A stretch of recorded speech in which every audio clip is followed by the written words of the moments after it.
What methods can be applied for effective Bible study? Look at the context in which the scripture was written. Consider the possible events in the country or the writer's life when the particular Bible sections were written. According to Philippians chapter 1 verses 7 to 17, Paul was in jail when he wrote the book of Philippians.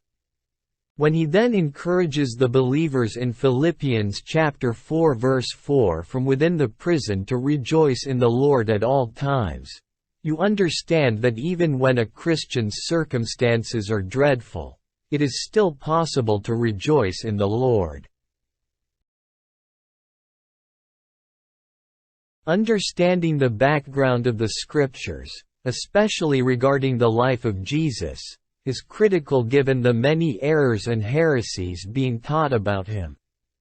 The major religions of the world have their own teachings about Jesus, and various books have been written about these. According to Buddhists, Jesus was a Buddhist monk. According to Hinduism, Jesus was a Hindu yogi. Muslims teach that Jesus was a prophet of Allah. These respective depictions of Jesus and their associated explanations may sound quite convincing. What people do not seem to realize, though, is that the things that Jesus taught are diametrically opposed to the teachings of these faiths. It is therefore not possible for Jesus to have been a messenger of any of these religions.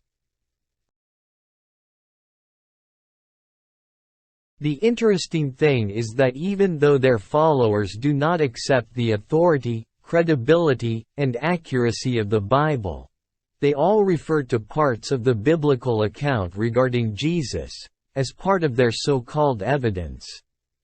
A fatal error that all of them make, however, is that they are selective in the things they consider part of the evidence regarding the life of Jesus. This is why they end up with a wrong interpretation, which they wrongly present and believe as their respective truths.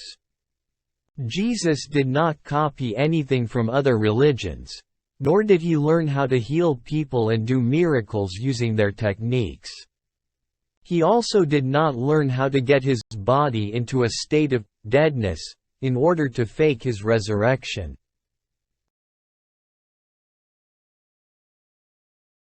In reality, the theories people from non-religious persuasions have about Jesus contradict the theories of those who are from religious backgrounds. Differing opinions and traditions regarding the person and life of Jesus exist within mainstream religions and in non-religious circles as well.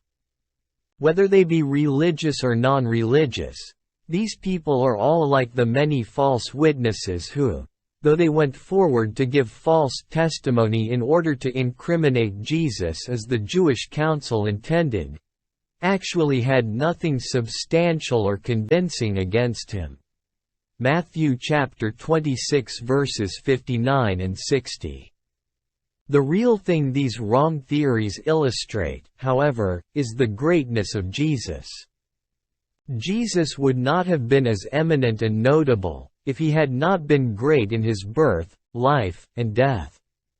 He would also not have been the subject of so many false teachings and conspiracy theories. If believing in Jesus did not result in transformed lives, there would also not have been so many attempts to spread heresy about him.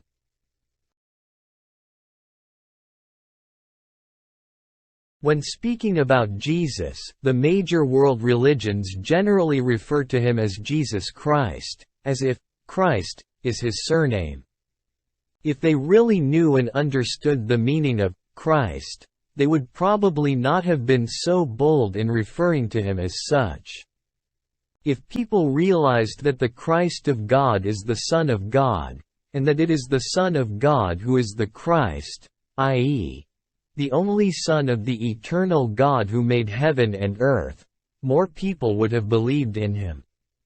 When people say they believe that Jesus is the Christ, yet fail to believe that he died on the cross, was subsequently resurrected, and later ascended to heaven, that belief is erroneous. All these elements were critical aspects of the person and work of Christ.